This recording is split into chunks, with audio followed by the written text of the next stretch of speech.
What's up, Copy Squad? It's your boy Kyle Milligan coming to you live from Boca Raton, Florida. And today I want to discuss the subtle difference between helping and harassing your customers.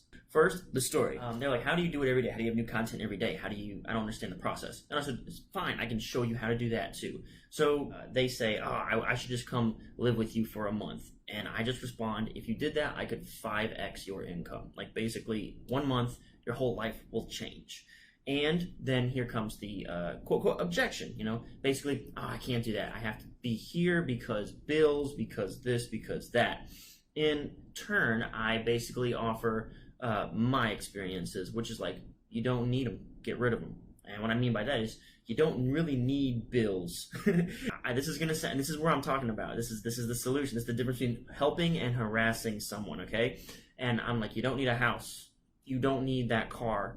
You don't need that car, and you don't need that house. You don't need that job that you have that's keeping you afloat, that you can afford that house and that car. And I said, I used to have bills too. And then I saw like the ceiling on my job, and I was like, oh man, I've got to get out of this. I had a pretty comfortable job, which is like the worst kind of job you could have. I was making, well, it was a sales gig, so I could make like upwards of like 80K, which is a nice comfortable amount of income. You can basically live a pretty easy life that way. And I was like, but that's kind of probably as high as I'm gonna go. I need to get out of here and go do something else. So I got rid of everything. I was living in Charlotte, North Carolina, and I got rid of my townhouse. I moved back in with family. I had a very old car, which I wanted to upgrade. I kept it and got rid of the Hulu and the Netflix and the Xbox Live and all those monthly bills, Amazon Prime, all of it gone. Gave it all up. I said I have to start from scratch and do this all over. Now, at that point, all of a sudden the conversation shifted, and what I said was misinterpreted, and it came back to me, okay, we get it, you're big money now, and you made it, and blah, blah, blah. And all of a sudden, I went from being very helpful, like all my answers are very helpful, to all of a sudden I was almost like, I guess the word isn't necessarily directly harassing, but it went from helpful to harassing, where now it feels like, okay, I'm forcing this thing, and like I'm the big shot forcing this way of life on somebody else. So what's the difference between helping and harassing? Basically, the way it's perceived makes more difference than your actual intent. Like when a comedian tells a racy joke and everyone gets offended, it doesn't matter if it was a joke, it matters what happens when that person receives the joke. What's the perceived effect? And what happened when I was all of a sudden no longer just giving those very straightforward answers to problems, and instead I suggested a whole new way of life, the perception collided with the term that I want to make about this video, and that's worldview.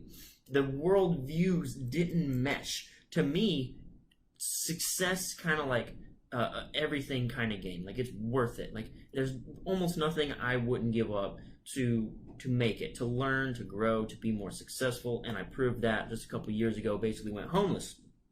And for this person, that clashed with their worldview, it clashed with their security, and all of a sudden I could see it in the immediate response back. Okay, big shot, we get it, you did all these great things. And I was like, no, I'm not trying to put myself on airs or anything like that. I'm trying to basically convey, like, you can do anything you want.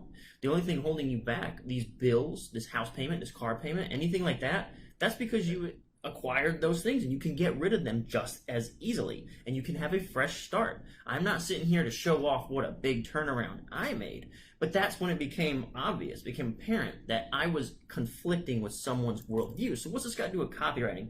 What's this got to do with marketing? What's this got to do with selling stuff? The answer is everything. When you're writing, I often say that you never want to tell someone that they're wrong. You never want to tell someone like what you're doing is wrong and what I'm doing is right, which is how whenever something like that happens, you can see how that bashes against one another, and all of a sudden this person feels like, okay, you're just actually criticizing my way of life. You're not helping me anymore.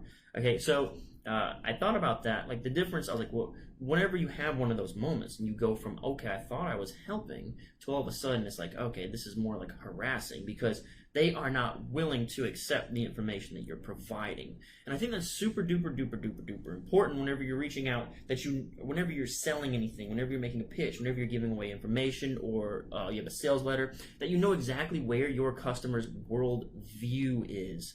Because, for instance, if you start explaining to them why the liberal media is ruining the world, and you're on like and you're talking to people who are on like CNN or something like that, then all of a sudden you're bashing against their worldview. And the opposite is true, where you say conservatives are ruining America, and you're talking to people watching Fox News, you're going to have worldview problems. And I think this is very easy to misinterpret. And I think you have to really, really, really know your target audience. And I have a couple funny examples here too. So guys at the gym and ladies. I think this is one of my favorite examples. So my girlfriend goes to the same gym as me. And when I'm not there, weird things will happen sometimes. And one of those weird things that's happened multiple times are she will be unloading her weights off of her bar or whatever, and some guy like will just appear out of nowhere like Batman and just unload all her weights, and then and it's sort of like one of those things like, this is an area where I can see worldviews are clashing. Because on one hand, I'm like, okay, so there must be this dude who sees this girl who's like unloading all this heavy weights and thinks, I will be super helpful and I will go over there and I will help her unload weights. That's his worldview, potentially. Or he thinks this is how you impress girls. You just run over there, you just grab that weight right off, you throw it around, look at me, I'm a big macho man, right? Something like that. That's got to be some sort of worldview issue going on. Because on the flip side, you have my girlfriend who's just like, don't touch my weights, bro. Like, what are you doing walking over here into my workout zone and just grabbing at my weights? And I would feel the exact same way. And that's where you have that total worldview conflict, where this dude thinks like that's a really cool thing to do. And again, like we both talked about, we're both marketers, we talked about like what in the world will make a guy say something so disconnected.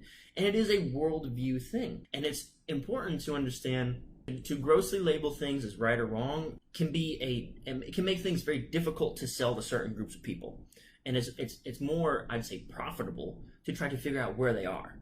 Try to understand their worldview. Figure out where they are, okay? And whenever you do that, then you can continue to be helpful for them and not be, quote, quote, harassing, okay? And what I mean by that is you can learn how to give them actually what they want. What people actually want comes back full circle to the message that I have for this entire channel. And basically the premise of my book called Take Their Money is they want a solution to their problems that's new, easy, safe, and big. And it comes back again to that conversation I was having earlier with that person who was happy to take every single one of my answers and advice and everything else up to the point where I challenged their worldview. And I said, if you just dropped everything, if you got rid of the house, got rid of the car, got rid of the Hulu, the Netflix, and all the bills, and you live with me for 1 month, I could 5x your income. Your life would forever change. Because that 5x would just grow to something like, now you have more room to grow more income. Like, it would be different for like 1 month of your life. And when I said that, I was not presenting something new, easy, safe, and big.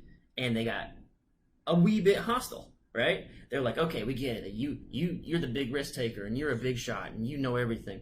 And I was like, no, that's not what I'm saying. What I'm saying is you have a choice, all right? And the thing is, the choice that I presented was a new choice. It shook things up quite a bit, but it wasn't easy. It wasn't easy at all. This idea of completely uprooting your life, completely going against everything you've ever known in the casual life that you've experienced of just go to work, pay bills, go to work, pay bills, go to work, pay bills.